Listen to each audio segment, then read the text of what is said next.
So this morning we are getting our first look at a National Transportation Safety Board report. They're investigating a helicopter crash that killed 4 people earlier this month. It happened in Pinal County near the Telegraph Canyon outside of Superior. Our David Chazanoff joins us live in Phoenix after reading that report there about this crash. David, I mean, when it happened, a lot of people were just stunned by it and figuring out how in the world did this happen. So is this giving us any more insight into what really did happen? Yeah, Justin, good morning. Just a heartbreaking situation here. We know the NTSB is only a couple of weeks into their investigation, but they're already sharing plenty of information. They're saying the helicopter hit what's called a slackline. That's a type of webbing that was stretched across Telegraph Canyon.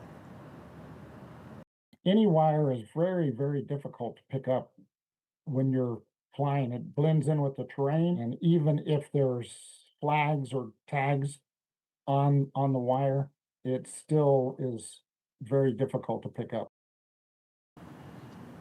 That's Professor Carrie Grant, who you just heard from there. The NTSB report reveals the slackline collision ripped off a piece from the chopper before falling to the ground, killing the pilot and his 3 nieces. Officials say the slackline was lowered for storms just days before the incident, but it was raised the morning of the crash since the weather improved.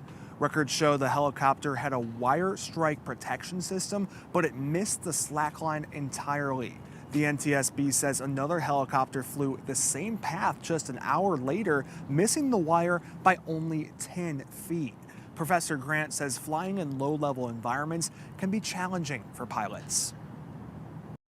We don't know what he did, but he was probably very familiar with the route and didn't expect changes like the slackline to be there in the route.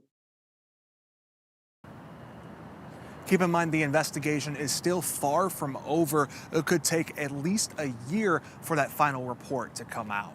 In Phoenix, David Chazanoff, 12 News, today in AZ.